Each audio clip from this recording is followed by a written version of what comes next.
2 টাকার পরোটা খেতে এসছো? এই নাও ধরো প্লেট ধরো। কি করলে তুমি?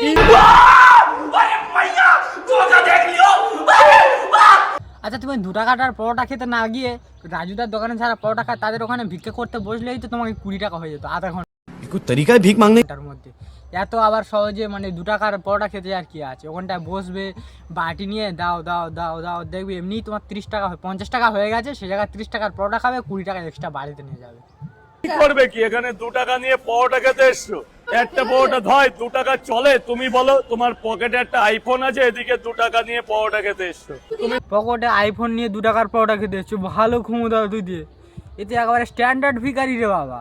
এরকম ভাবে ভিক্ষা চাওয়াও যায়? হ্যাঁ মানে ভিক্ষা চাওয়ার তো একটা লিমিট থাকে নাকি? পকেটে আইফোন নিয়ে 2 টাকার পরোটা খেতে এসছো, ভিখিরিরা তোমার থেকে বেশি টাকার পরোটা খায়।